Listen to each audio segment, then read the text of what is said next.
I'm Congresswoman Nikema Williams, proudly representing Georgia's Fighting Fifth Congressional District, and I'm excited to help kick off tonight's community call for second chances.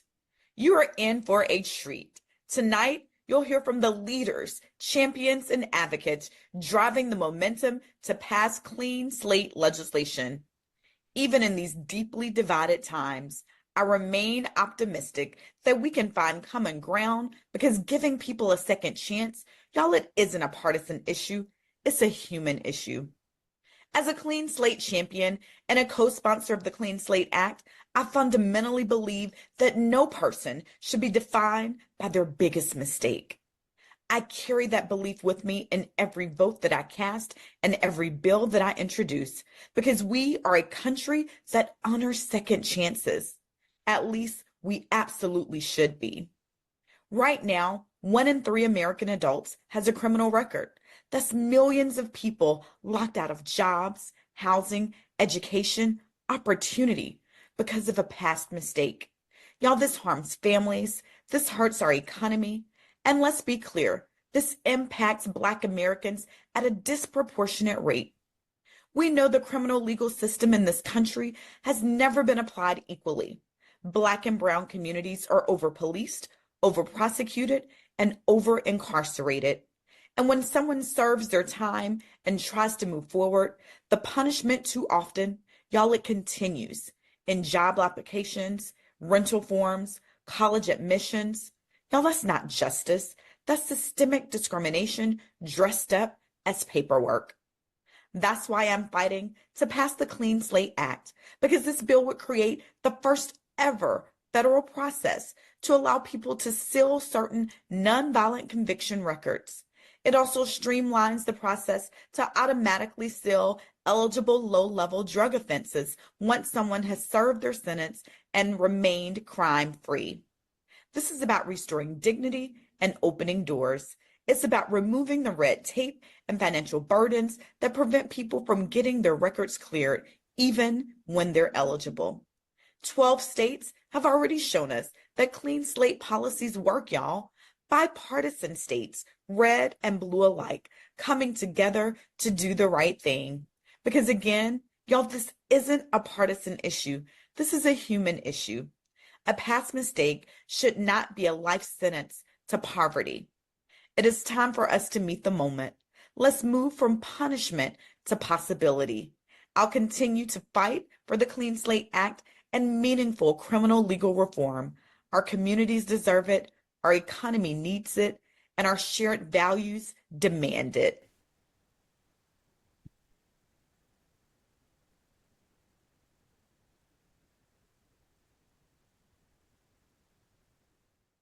Welcome to our first ever community call for Second Chances in honor of Second Chance Month, presented by the Clean Slate Initiative. We are so grateful that each and every one of you are joining us tonight. I know there are a lot of things you could be doing. There's NBA playoff games you could be watching. The new movie Sinners is in theaters, which I haven't seen but heard is amazing. Or you could be binge watching Severance, but you're here celebrating Clean Slate and Second Chances with us tonight, and we are so grateful. Not only are we celebrating Second Chance Month, but we're here to celebrate the community that helps make our work possible. And that's each and every one of you. Whether you're an advocate that has been involved in our state coalitions to advance Clean Slate, we are so grateful for your continued advocacy efforts. Or if you're someone who doesn't know anything about Clean Slate and you joined us tonight out of curiosity, we are so grateful for your interest and welcome to the Clean Slate community. Or if you're someone who advocates for Clean Slate in your own way, you share a post on social media or you stay up to date with our work with our newsletter, we are so grateful for your work too, and it doesn't go unnoticed. My name is Calabria Gilbert, and I am a marketing and communications strategist here at the Clean Slate Initiative, and I am honored to be joined by a few of my colleagues, some Clean Slate champions, and other members of our Clean Slate community. We would love to hear where you guys are all joining us from. So I see some in the chat. We have San Francisco, Baltimore. I would love if we could get all 50 states. Like, how cool would that be to show how far and vast the Clean Slate community reaches? I also wanted to note that the chat is live, as you can see, so feel free to use that, chat with each other. If you do have any questions throughout tonight's program, please use the Q&A feature at the bottom of your screen. We may not get to all the questions, but our team will do our best to sort through them and answer them as we are able. We are super excited for the program. You're in for a treat, as Representative Williams said as she kicked off our call, which we are so grateful for. We have some insightful conversations, and we hope we're able to share something new with you about Clean Slate. And you're going to want to stay till the very end so that you can learn some exclusive ways that you can get involved in our work at the Clean Slate Initiative. Our first guest, I am honored to introduce. She is the leader of a national organization. She's been featured on national news outlets. She's a TED speaker. But my favorite part about her is that she is the same on each and every one of those stages as she is each and every day. She leads with such authenticity and intentionality, and she truly does center the Clean Slate community in the work that we do at the Clean Slate Initiative, and I am proud to be a part of her team. Our CEO, Dr. Sheena Mead. Thank you, Calabria. I really appreciate that introduction and appreciate everyone that is here. Happy Second Chance Month and welcome to our first ever Second Chance community call. I'm just thinking about the journey that it has been as the Clean Slate organization. We have been on a journey for 5 years. And who would ever thought that something that was started out as a project about trying to pass Clean Slate in 1 or 2 states will turn into a movement where hundreds of advocates across the country are advocating for this issue, where we have bipartisan support, faith community, business, and 12 states have already enacted Clean Slate policies. So this is really a special momentum moment, being able to have our community come on this call. And I don't know what took us so long, but it's the right season. I think people want a moment where we could come together and see people working together across party lines, across identities, across sectors, and moving to help people. You know, I always say it's about people over politics, and I'm really excited that we're going to dig into what's happening across the country with the Clean Slate work. I just want to say right now that, there's urgency for bipartisan support. Right now, I'll have my head in the sand if I didn't say that across the country right now, we see a lack of unity when it comes to a lot of political issues. But Clean Slate is riding that wave in this test of time, where we're still seeing people from the left and the right come together to make sure that we're having impact for millions of people across the country. And I'm about to introduce Jason Cooper, who is our Vice President of State and Federal Campaigns, who could dig a little bit more into what's happening across the country. Look forward to what's happening tonight. Listen, I do not take it for granted that at 7 o'clock at night and 4 o'clock in the afternoon on the West Coast, that you did not take it as robbery to be on this call. Like, it means something. I was doing this from my living room. I hope you're sitting back, relaxing, and enjoy getting the chat. And we're about to get into it. And Jason, you can take it away. Gotcha. Thank you, Sheena. And hello, everyone. Good evening, Clean Slate champions. I'm so excited to share encouraging updates on our Clean Slate campaigns across the country. The short bluff is we're seeing remarkable progress in removing barriers to employment, housing, and education by simplifying record expungement processes nationwide. And so let me start with breaking federal news. Next week marks the introduction of both the Clean Slate and Fresh Start Acts in Congress. These complementary bills would establish the first federal automatic record clearance system and create pathways for relief and funding for agencies and states that pass Clean Slate to implement relief for both state and federal conviction records. And this represents a historic opportunity for second chances at the federal level. At the state level, Maryland's Governor Wes Moore has signed crucial legislation addressing longtime flaws in their expungement system. This reform in Maryland would ensure that probation violations no longer automatically disqualify people and expands eligibility to more misdemeanors, which is something we all want. We've also seen progress in Hawaii, where breaking news on the ground there is that with automated expungement for cannabis and minor drug offenses, they're breaking new ground by automating offenses, and while their task force designs a comprehensive statewide clean slate process. In North Dakota, we're expecting the governor to sign HB 1166 this week, which brings automatic non-conviction record clearing and eliminating petition fees entirely. And as I said earlier, the momentum is strong and we are all the way outside across the country as we try to ensure all 50 states and Washington, D.C. are on the pathway to automated record clearance.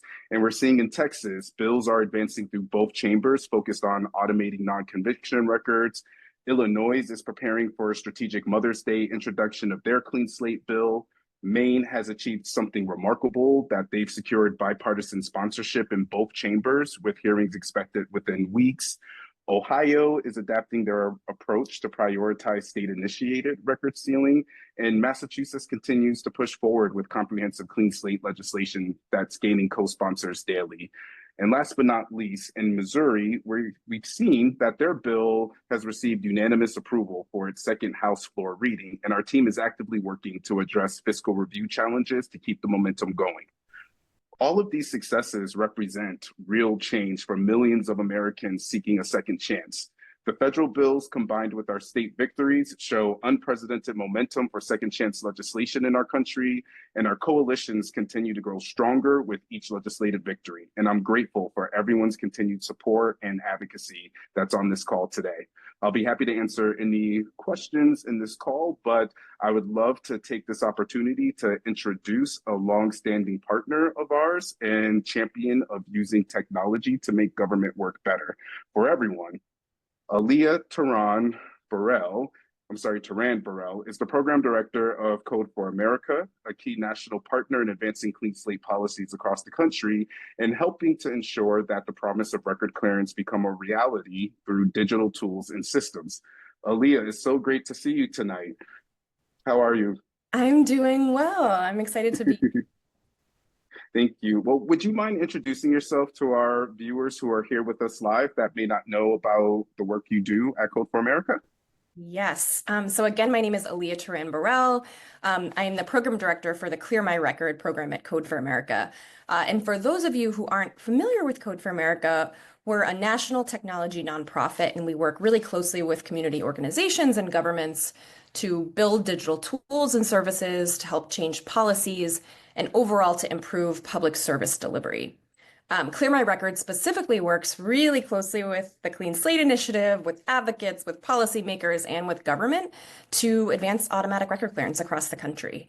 We've been working since really the start of this movement, and we've worked in over 20 states, helping to both design policies from a technical lens, so making sure that the policies can actually be implemented by government, and then supporting government and actually implementing those policies once they're passed. And just really briefly, I came to this work through legal system social work. So right before Code for America, I was running a jail diversion program. So working to divert people with mental health and substance use disorder issues away from the legal system and into supportive services instead. So again, really excited to be here to talk about this exciting movement and grateful to be a part of the community. Thank you, Aaliyah. You know, I feel like a lot of us on this call have seen and understand how powerful technology can be when it's used to break down barriers. From your work at Code for America, how do you see tech helping more people access second chances, especially when it comes to clearing their records?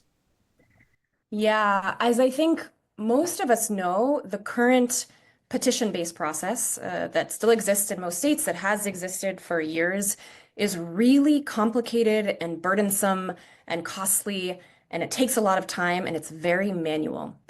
And this is, of course, the most burdensome for people with records. Having to navigate that system is really hard. It's also hard for government too. And so the alternative is that we can use technology to automate these manual processes and make these processes scale. So in other words, we can clear way more records using technology than we can going record by record. So for instance, we know that there is technology that has been utilized in states that have passed clean slate policies that can scan hundreds of thousands of criminal records for eligibility in vastly shorter time than an individual could. And technology can also update those records to shield them from public view in a way quicker time. So essentially, using technology means that more people get their records cleared much faster. Gotcha. Thank you. That actually is a perfect segue into my next question, which is at Clean Slate, we talk a lot about redemption and opportunity as part of our narrative change work. And I know that's something that drives your work too. What have you learned about how lives and communities can change when people finally get past the weight of an old record? Yeah, so all of the work that we do at Code for America is really rooted in first understanding people's experiences. We don't want to be creating tools or products or endorsing policies that don't ultimately help people. And so what that means is when we first started working on record clearance, it was because we had talked to people who trusted us enough to share their experiences facing barriers because of a record and still really trying to make their life work despite those barriers. We talked also to legal aid and public defenders who were really desperately trying to help as many people as they could navigate this petition-based system. But again, they couldn't help everybody that was eligible. They couldn't help everybody who needed it. So the problem was just super, super clear of the weight of a record for people. And we also got a chance to talk to people who got their records cleared, whether through the petition-based process, whether through automatic record clearance. And I remember one of the first people that I talked to was a man in California who had gotten his record automatically cleared through California's first automatic record clearance policy, which was record relief for cannabis convictions. And it was the conversation sticks with me because he was honestly in shock that government had done that, had been able to do that on his behalf. And such a relief for him. He had been carrying this for years, had been denied jobs. And finally, he was like, what is my life going to be like now that I don't have to disclose this when trying to get a job? And, as we saw in that video at the start, the barriers are really broad: jobs, housing, education. I mean, tens of thousands of legal restrictions. And then it's also about the mental health effects too. This man that I mentioned, but the weight of a record is really deep. And so it was really clear how this person in particular just felt like he could breathe easier and not always feel on edge after this record clearance. So it really does have far-reaching effects that guide why we do the work and how we do it. It is. And so much of this work is the technology is new in the issue, but the impact on people's lives has been longstanding. And so hearing about the relief that we get, it's so important to lift up these stories. And I know we often talk about what it means to create the relief in this impact, or it means getting buy-in from so many different and diverse stakeholders with different ideologies around technology, around politics. Can you share a little bit how Code for America approaches working across diverse stakeholders with different ideologies to get things done, whether it's elected officials, agency heads, law enforcement? You're kind of working with them all. Yeah, it's definitely a diverse group of people, different perspectives who are all coming together for a common goal. And we are working with people who want to advance automatic record clearance, even if they have other perspectives that might not align with our goals in other areas. And so, we're trying to focus on the same goal and the same forward momentum in that way. But another, I think, really useful tool that we leverage is using technology as a bridge.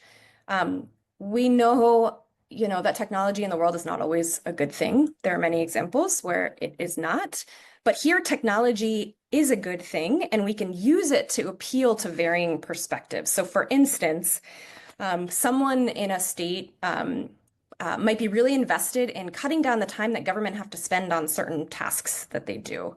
So petition-based process is a great example. We know that clerks have to process petitions and that takes time. And we can show how government can utilize technology to work differently to help both people and government.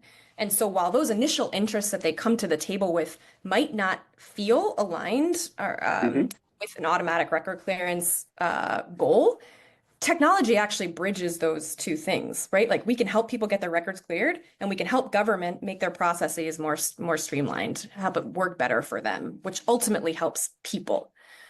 It can also help us get in the room when we're using technology improvements as the entry point. So like essentially we can show the benefits of technology for different audiences that help align people despite different initial perspectives. No, that's so right on brand. And I would love to continue this conversation, but I've been told by my team I can be very long-winded, and so this is my last question. My last question is on this idea of technology for the good. I'm curious, what I'd love to hear you share what gives you hope right now when you look ahead of where justice reform and digital equity are headed and what keeps you inspired. And I think that's really important as every day we're hearing headlines around government efficiency and Doge and AI and all these and tech companies and the evolution of technology. It can feel overwhelming or that tech is bad. So what gives you hope and what can you share with folks to really help them navigate these complicated conversations we're having now at the federal and state level? Yeah, I guess a couple things in briefly. One is that we have clear examples of technology being used for good within the Clean Slate movement. Of the states that have passed, who are implementing, they are using technology to help clear millions of records. So that alone feels hopeful that we can use the lessons learned from those states to apply to hopefully the 50 states that will ultimately end up having this record clearance work. Technology really can be used for good here, and we have really concrete examples. Happy to talk to anybody post this call about how to leverage the types of technology used in conversations you're having with your states. But lastly, I'm honestly really excited for the CSI convening. I always get so energized by it. So that's one thing. And, we're in the midst of legislative sessions right now, which requires so much dedication and so many people coming together on the ground. I mean, this is really hard work, and there are stakeholders who have been working on this for years. And so that dedication to this relief for people is just really inspiring and hopeful, and that keeps me grounded. So, anyways, appreciate the time to share today. No, thank you. Well, thank you for being a partner in our training and technical assistance community, but also thank you for being a partner in our learning community with everyone else on this call, because we're literally learning every day, state by state, what it takes to do this work and what the reality is on the ground. And so once again, thank you, Aaliyah and Calabria. I'll kick it back over to you.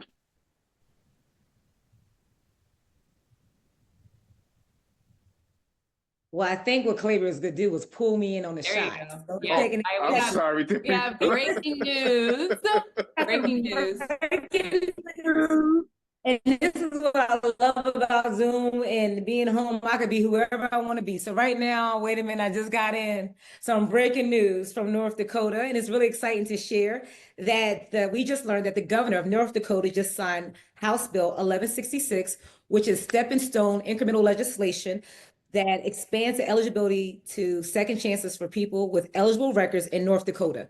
This is a great moment to happen within a Second Chance Month, and we're really excited about the people who are able to have a second chance in North Dakota. And we're going to keep working with the people of North Dakota till we get our full Clean Slate policy there. But it's something to celebrate today that we know that in North Dakota, people have access to a second chance. And so thank you, team, for sharing that information. And I hope that gives somebody some hope today.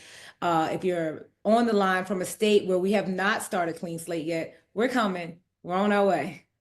Pass it back to you, Cleaver. I love it. Thank you. Super exciting news, and what great timing to celebrate Second Chance Month and on this call of all times.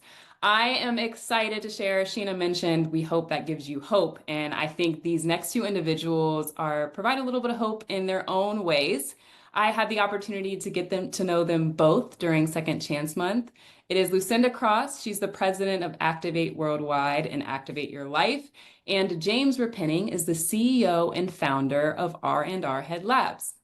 RBIJ, who is the Responsible Business Initiative for Justice, one of our partners, amazing partners, connected us with James because he is doing incredible work with Second Chance Hiring, and I'll let him share more about that. And then Lucinda is an incredible storyteller. She's an entrepreneur, and we really wanted you guys to hear from her tonight. I had the pleasure of talking to her earlier this month, and I was like, she's got to be on this call. And I'm so excited to have you both here. If you guys could just introduce yourselves and share a little bit about your organizations and who you are, I would love that. We can start with Lucinda. All right, awesome. Well, congratulations. I'm doing the happy dance for the breaking news. My name is Lucinda Cross. My nonprofit is called Activate Your Life, and it focuses on supporting women and young girls re-entering into society after being impacted by the criminal justice system. And I'm someone who has been directly impacted, and the work just never ends, unfortunately. But this is why we're here, to keep pushing the agenda to turn statistics into successes. So I'll pass it over. So I'm James Repenning, CEO and founder of R&R Head Labs.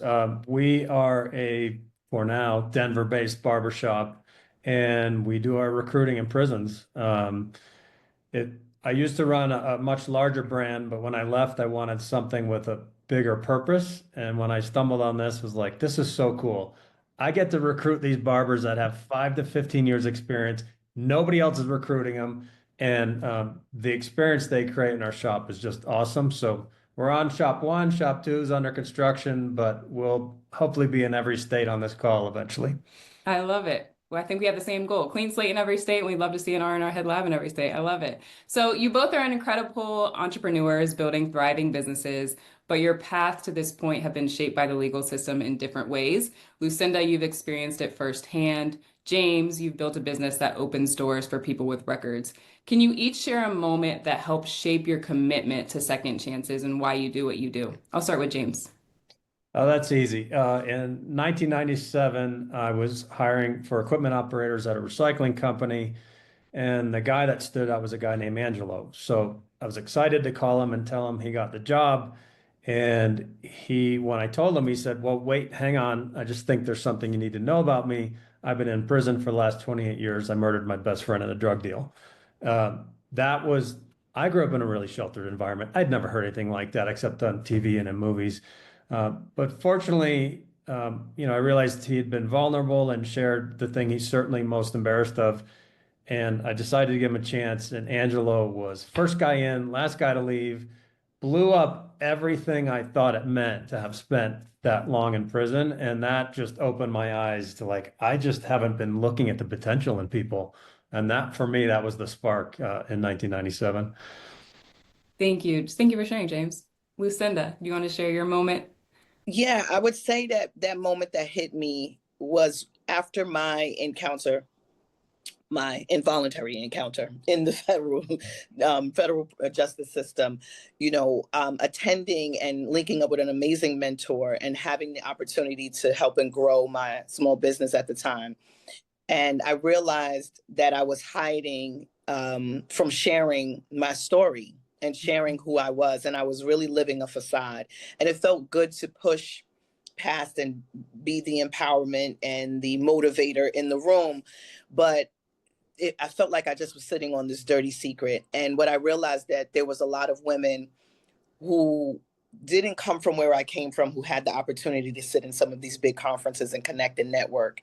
And I said it would be awesome to create a space for women to feel like they belong, just like if they're attending an Essence Fest or a Black Enterprise Conference. And so that's when the light bulb hit me to say, we too, there's a silent community that's being overlooked. How can I bring a voice to this silent community who is struggling with the bias and the shame and fighting through the stigma? And so here we are. I love that. So we're celebrating with you. I think this whole call was celebrating with you. So I think that's incredible. We love how you mentioned breaking barriers and removing stigma, which is a lot in alignment with our work here at Clean Slate too. And Clean Slate is all about removing barriers so people can rise based on who they are today and not what's on their background check. What would record clearance have unlocked earlier in your journey for you, Lucinda? It would have meant fewer no's. It would have meant open doors. Mm-hmm. It would have allowed me to understand that I'm a human and I'm not a number. Mm-hmm. The record clearance, I look at Clean Slate, it's not just policy, it's possibility. And so, it's a shame that we have to fight for a right to show that we're human, and to look past our mistakes and errors. And so for me, it would have given me the opportunity to really step into leading and activating and seeing how I can change my community instead of feeling as if I'm the one that is, the Dalmatian in the area. And so fewer no's, more yes, more opportunities, and to feel like a woman who and a citizen who belongs here and not second class. Absolutely. And that's what our theme for Second Chance Month this year was, sealing the past and opening doors to opportunities. So I think that's what we all aim for and strive for Clean Slate to do, is open doors to opportunities, and there's less no's and more open doors, like you said. James, how might expanded access to record sealing impact the people you hire or hope to hire? So I had a chance to ask my barbers about this, and you got to understand that we're like, they're all felonies, they're all violent crimes. So CSI's got some work to do to get up to their level and get those cleared out. But um, their answer really was really cool. They said, "Well, we would love that, not because we're ashamed of it, not because we're trying to hide it, but because we don't want it working against us in ways that we may or may not be aware of." Right? So, Lucinda, certainly things that you're talking about, housing, et cetera, but certainly there's things that are working against them, and they'll just never know. They don't get a loan and they don't know why. So they're worried about how it affects their future opportunities in ways that they might not even know about. And you've both shown that second chances and strong businesses go hand in hand. Like you're saying, you're building thriving businesses, and Lucinda mentioned the same. How do you think policies like Clean Slate support entrepreneurship, community growth, and a stronger economy? How have you seen it, James? Um, Boy, it just goes back to those barriers. I mean, when you're starting a business, it feels like there's a lot of barriers already. And a lot of our barbers want to start their own barber shops and be entrepreneurs and stuff. But I can't even imagine how much harder it would be with another layer of barriers. So I think getting rid of those things, like, it's hard enough as it is. You don't need these extra things working against you. Exactly. And Lucinda, what are your thoughts on how second chances can help build entrepreneurship, community growth, and a stronger economy? How have you seen it? Oh gosh, just even now I'm facilitating a 6-week small business boot camp. And for these women to see that there's an alternative for them to succeed financially, it's just as if a light bulb is being turned on or a candle is lit. And so for me, just understanding that this opportunity for entrepreneurship, how it changed my life, how I was able to change my community. A lot of women are not coming home with a plan. They're not understanding the importance of having a strategy that's not discussed. And so taking them through entrepreneurship, being supported with their journey, their passion and their purpose, they're able not only to break generational curses, to say, hey, we can reduce recidivism with the right tools. We can build our communities that you say that we've broken down, right? I may have done what you said I've done, but I'm not who you say I am, right? So we can remove the formerly incarcerated and add entrepreneurship to my name. So it's restoring the name and removing the number. And I love that I'm no longer 393-12054. I'm Lucinda Cross, and Clean Slate, that record clearance. I'm looking forward to it on a federal level for myself, but I'm cheering the states on. I don't understand why it's not in 50 states. This is like water. We need it. I love that. I love that. We believe that too. We are not defined by a record, and everyone deserves a second chance after making a mistake. And we believe Clean Slate can offer that. Okay, this last question before I hand it over. We have a lot of people joining from a lot of different backgrounds. And we may have some people that are looking for some hope. So if you could speak directly to someone who's just starting over, maybe they've got a record and a big dream, what would you want them to hear from you right now? I'll start with James, then you can pass it to Lucinda. So I have this unique perspective because I get to listen to my barbers tell people their story over and over again, and I see what makes people cry, what makes the customers really react. And what always gets me is when they turn their background into the thing that makes them the strong person they are today. So instead of avoiding it, they talk about it. They say, and here's what I've done since, here's the spark that changed my life. Here's how I invested all my time. So they don't avoid it. It's part of the amazing person that they are today. And so I would want someone else, like, think about how you're going to weave that into your story. And just all the way back to Angelo deciding to tell me, you completely disarm the whole thing. You take all the anything that might scare someone out of it and turn it into a strength. and why you're going to be a terrific person and employee. I love that. Oh, so for me, that was so good, James. So for me, I would share that, we have to be, if I'm talking to someone right now, you have to be the first believer and the first investor in this new life, this new rebrand, and think of this as being reborn. And there's this quote I share. You can either add more years to your life or more life to your years. And so not looking at what has been lost, but let's look at what can be gained and go for it. Start with a vision board and make everything that you put on that vision board come to fruition. That is incredible. Lucinda, I remember when we talked earlier this month and you gave me that exact quote and my mind was blown, and it's rang true and stayed in the back of my head every day since then. Thank you both. James, thank you for your leadership. Lucinda, thank you so much for all that you're doing and for all that you continue to do, and for both of you for joining us tonight. If you guys have questions for Lucinda and James, feel free to drop them in the chat. We can share their information so you can connect with them on various social platforms and things, and be sure to stay tuned with all the work that they're doing. Thank you both. Thank you. As part of the Clean Slate community, you can often see the latest on our socials or by signing up for our email updates along with our partners across the country. But we'd like to take a brief moment to see how you'd like to receive information and see if we can build upon some of those ideas in the future. We invite you to participate in our community poll. How would you prefer to receive updates about Clean Slate? Would you like to listen to a podcast? Brief text updates work best? Occasional live virtual town halls? Snail mail? Who doesn't love a good letter in the mailbox? Short videos hit best? Keep it visual and to the point? Or would you like voice notes from Sheena Mead? I mean, who wouldn't like voice notes from Sheena Mead? We may have to do a little bit of coordination on our end for that, but I think that will be my vote. So you can drop your vote in the community poll, and we are excited to see the results. I am now excited to kick it over back to our CEO, Dr. Sheena Mead, who has an exciting guest for us and an insightful conversation. Sheena. Thank you so much, Calabria. I really appreciate you. And of course, I'll drop a voice note anytime for folks. Listen, thank you to Lucinda and also to James. Really powerful stories. James, I heard you. I believe that everyone deserves a second chance, and we're going to keep pushing till we get there. And Lucinda, thank you for telling your story, that you're more than just a number, and that you have changed a statistic to success. And so I celebrate you today, sister, in Second Chance Month.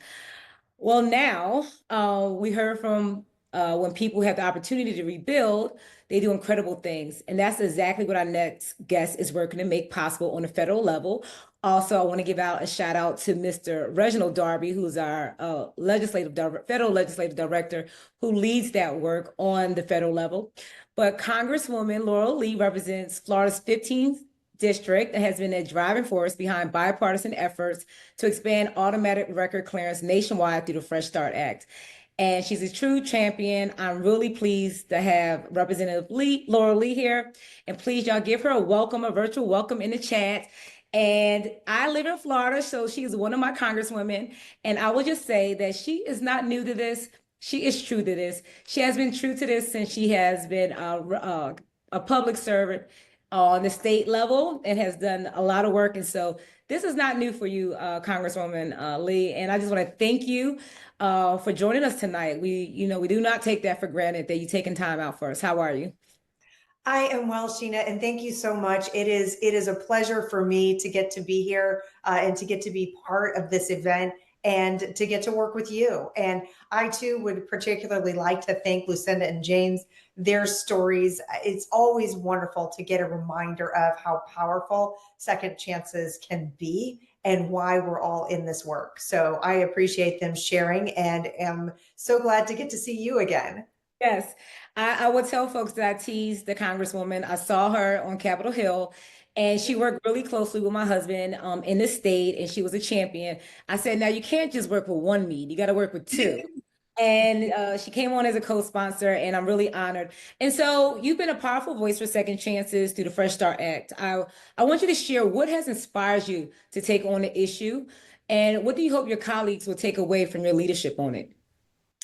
Well, my history in really our criminal justice system goes back a long way professionally. Early in my career, I had the opportunity to serve as an assistant federal public defender. I later served as a prosecutor and as a judge. So I really got to see how our system works and doesn't work from all of those different perspectives. And it made me really passionate about being part of solutions, policies that work, policies that are good for our communities in the long run. And a big part of that is ensuring that we are helping give people the tools when they come back to our communities, that they can be successful, that they can have those opportunities and find jobs and be equipped to really succeed. And that fits the goal of, both helping restore the individual people who have come into contact with our criminal justice system, but also building up our communities. So really my history working as an attorney is what brought me to this day. And to get to be now in the role of a policymaker and helping work with my colleagues is just one of the most significant things I get to do.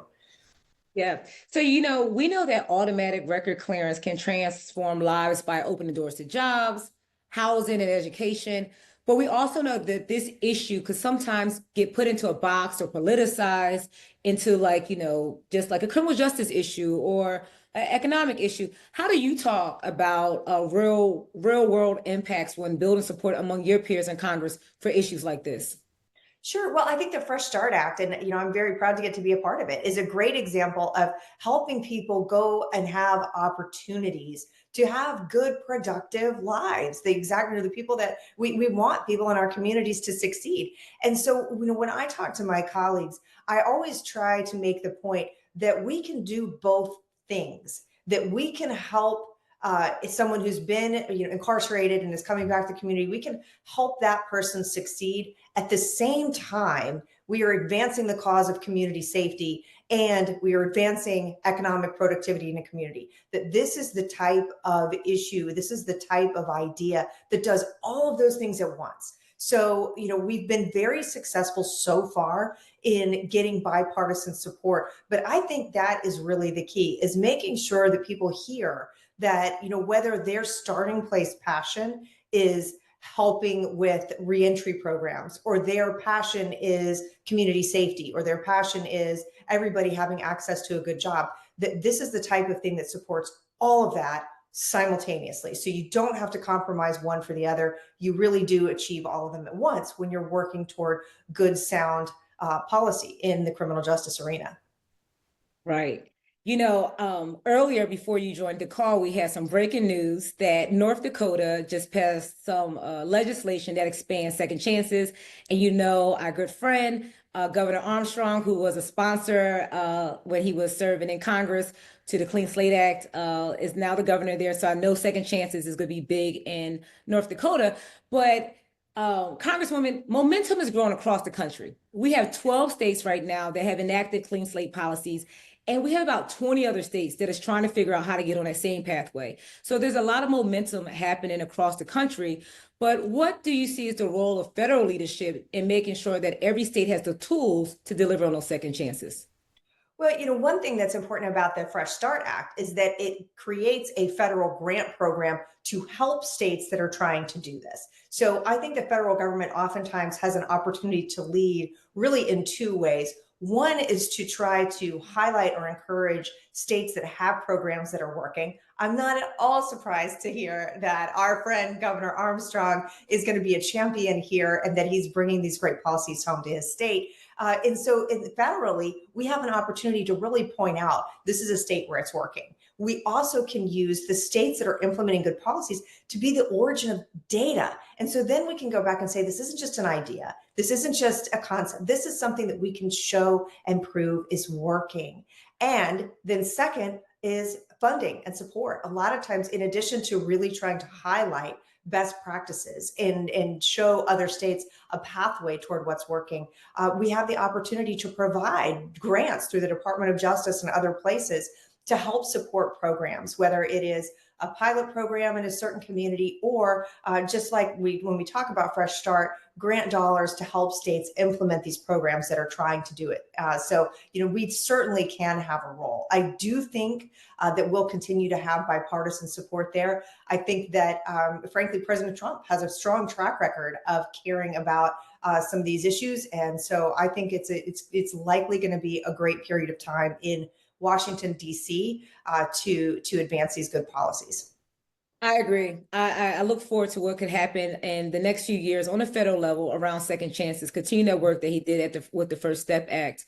And, before I ask you the last question to close it out, we have many advocates on the call from across the country, and we saw you at our last fly-in when directly impacted people came to the Capitol. But what is the best way for folks to engage? I want people to hear directly from someone who's a public servant, who's in office.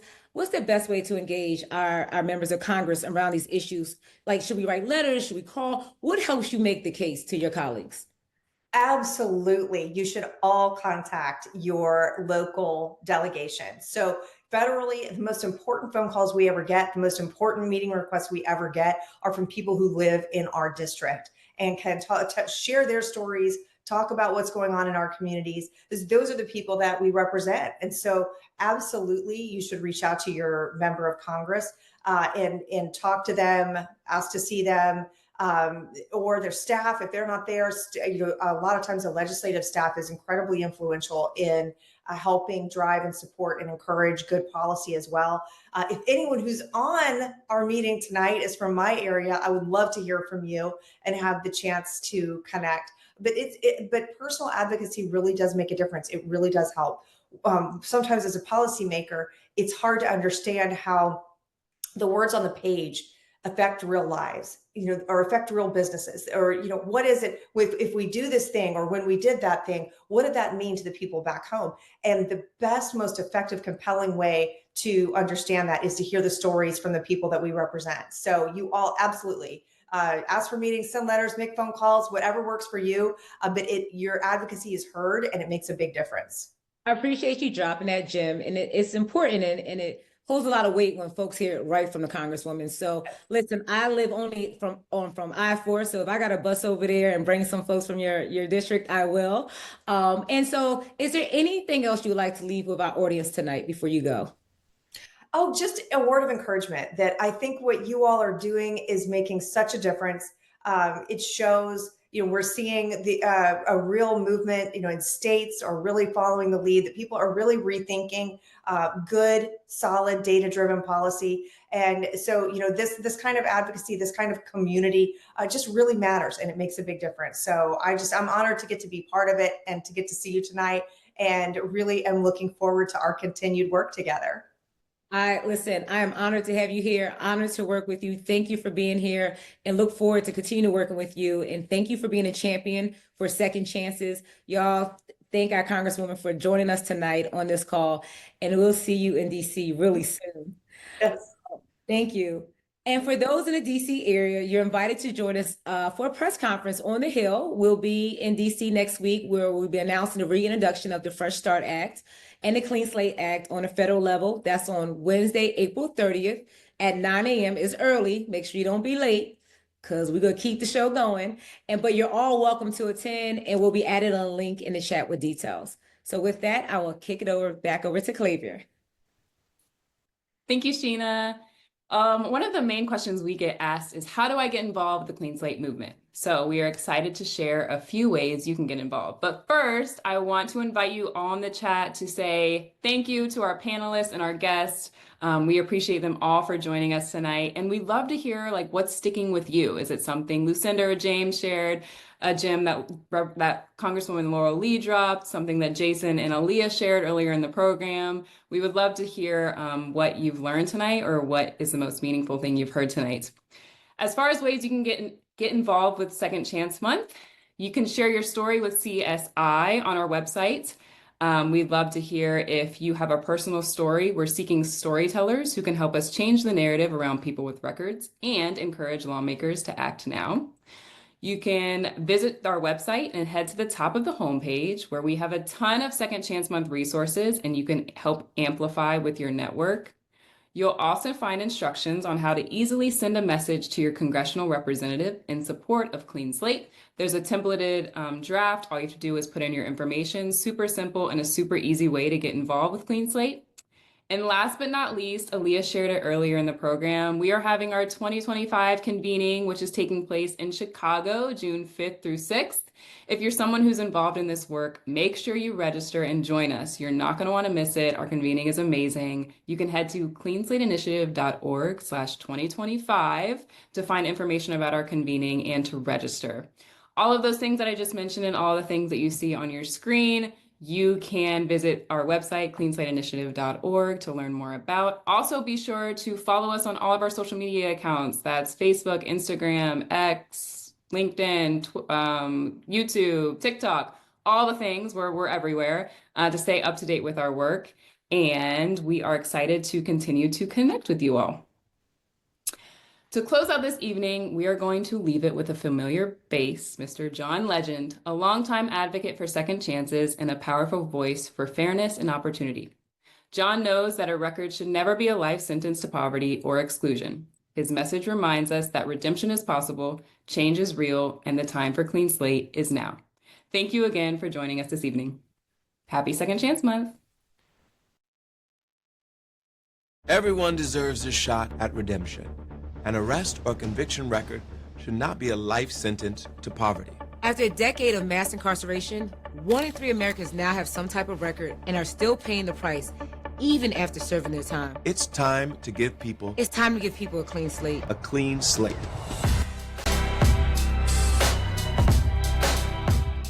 Everyone in America should have a fair opportunity to work and provide for their family. Clean slate legislation offers a common sense solution to ensure that individuals with records have a fair chance at employment after remaining crime-free for a period of time. Millions of Americans in states where clean slate laws have been implemented have benefited from a clean slate. And millions more will benefit in the years to come. The team at Clean Slate Initiative is enacting a 50-state strategy to increase access to record clearance across America. But we need your help to ensure the progress continues. Learn more about how you can advocate for clean slate legislation in your state by visiting cleanslateinitiative.org. It's time to give our friends, family, and our neighbors the second chance they deserve.